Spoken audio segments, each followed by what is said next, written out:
We all know pesky fruit flies can appear out of thin air, and to get rid of them for good, you can make a fruit fly trap.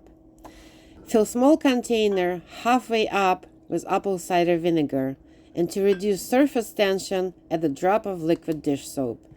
Mix it all well. Cover it with a plastic and a tight rubber band.